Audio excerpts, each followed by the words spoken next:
ঠিক মতো না হলে ক্লাসে উদ্ভটের মতো থাকবা। কাজে তোমাদের জন্য ঘুমের প্রয়োজন, ছেলে মেয়ে সবার জন্যই। কোনো ধরনের এই মোবাইল টোবাইল 10টা পর্যন্ত থাকরে বাবা, 10টার পরে এগুলা বন্ধ করে দেবো। তোমাদের জন্য তোমাদের ছোট ছোট ভাই বোনরাও কিন্তু ফলো করবে। এটা একটা ব্যাধি, এই ব্যাধি থেকে বেরিয়ে আসতে হবে। এরা সমস্ত দিন এই দেখেন আমাদের অফিসাররাও দেখছি, ইয়াংস্টার্স অফিসাররাও দেখছি এই ফেসবুকে আস্তা দিন খালি এইটা, খালি প্লেনে বসছেন, অফিসে যান, মিটিংয়ে বসছেন, দেখেন এইটা এই ঘুরাইতেছে। এটা রোগে পরিণত হয়েছে। এই সময়টা নষ্ট হয়। আল্লাহর রাস্তে এদিক থেকে সরে কাজে মনোযোগী হন।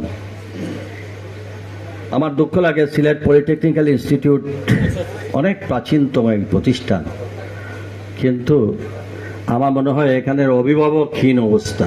এটা যেন একটা, অথচ এইটা এই সময়ের জন্য কতটা যে প্রয়োজন